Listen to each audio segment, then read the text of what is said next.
So we're going to roll over to Brian so he can kind of set the stage. And I know I'm putting you on the spot, but just kind of give us how rare it is for women to be in powerful positions in the industry, and not only African Americans as a whole, but in particular, how far the numbers draw down just to women in your experience. Yeah, definitely. Appreciate the invite. Pretty humbled to be on here with all these heavyweights. I have a lot of growing to do, apparently. Yeah, it's very rare. A lot of the things that come into play and growing in automotive for women, and specifically African American women, which is why this group is so powerful, is really people who to model yourself after. There are a lot of poor mentors out there in our space that many of the men model themselves after, and women can fall into that trap as well. But being able to be that positivity, being able to not only drive the production and the performance yourself, but grow a team under you, because you can't be there at all times. And this is a people business, whether they're for you or buying from you. So being able to really leverage that and have those connections it can be very difficult. The rarity, Mr. Ross is certainly an absolute diamond in our industry. So I don't know many more. And then the other item is the opportunity of what is presented, right? The capitalization to get into this business is becoming extremely daunting. Not to mention the opportunities and the outlets are getting decreasingly available. So there's a whole secondary market, and going back into knowing the right people to get into that market to try and see which opportunities are really there can be a little bit of a struggle. But with that being said, it is still possible. And I think it's a great opportunity, given any mentor that you have that is willing, whether it be man, woman, or any type of version in between. If you can get positive influence and get someone to support you, I think it's a great business to get into, and will be for a while, regardless of what they say about electrification. It'll still be a good business. Yeah, I agree. And so I'm going to follow that up because I want to talk to both Roxanne and Milton and Erica. When you look at the industry from a standpoint of it being male dominated, right?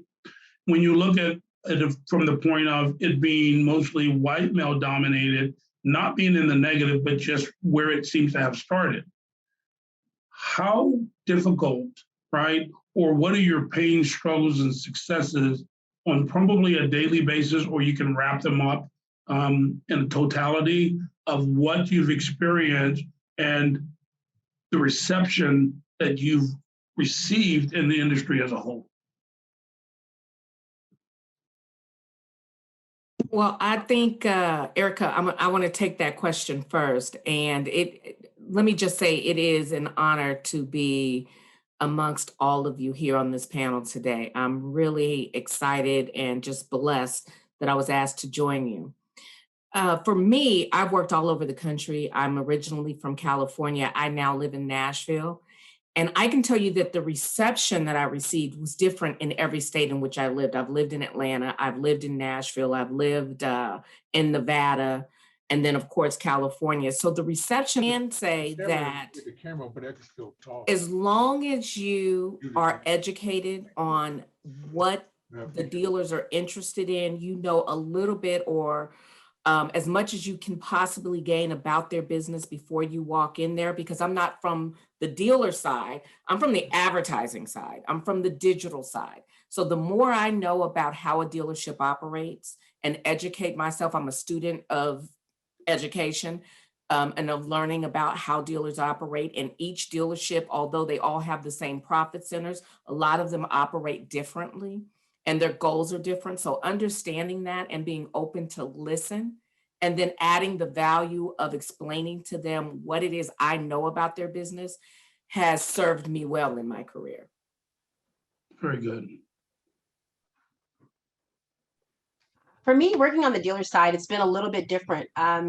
I have several stories I can just think off the top of my head where being a woman of color and being a woman has caused me definite pain points. And we talk about going to Budapest and being one of the top sales managers in the country. And I remember I get off the airplane and I'm so excited. There's somebody waiting with the name tag with my name on it. And, you know, I'm flown to a nice hotel and I'm just looking around because here's this poor girl who got her GED, who was a high school dropout, you know, who had a baby at 19 and got in car business years after that. And I'm thinking, how could this be me? I've never flown first class. And I'm sitting in a room and it's all white men. It's 15 of them. And I'll never forget, I had the badge because I was an award winner. And I actually brought my finance manager because I wasn't working at the time. And if it wasn't for his deals, I wouldn't have been in Budapest anyway, because the only reason we made those deals was because my finance manager helped me get it done. But I remember walking in with my finance manager and I'm sitting there and they think he's my husband, no problem.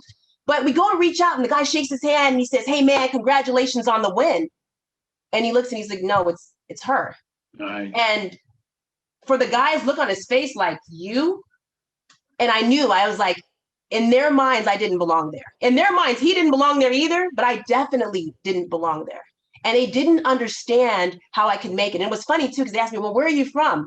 And I said Atlanta. And it was almost like, "Oh, okay, well, she's from Atlanta, so that kind of makes sense." You know, this kind of dismissive attitude.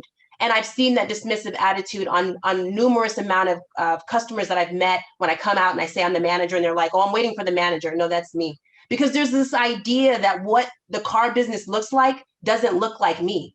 And so you feel alone.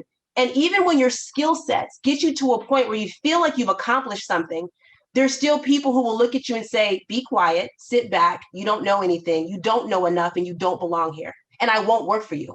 And I can't tell you the many opportunities that have been missed where I had the skills, I had the background, I had the tenure. And there was men, white men, who said I wouldn't work for her. If she's going to be the manager of this store, if she's going to be the GSM, the sales manager, I won't work. Now, they won't say it out loud, but when all of a sudden the interview falls through, when all of a sudden they say, "We really like you in your position and you just need to stay there a little bit longer," then you know that it's more than that. And so we have to jump from store to store and find a home and somewhere where you can grow, where there's people who believe you or people who at least look like you. And that's why we need more of us. Very good, very good. And so I'm going to flip over to Amanda because I see her shaking her head because, you know, she's able to kind of resonate because she's in the industry that also moves America, but it's different and it is totally dominated by men.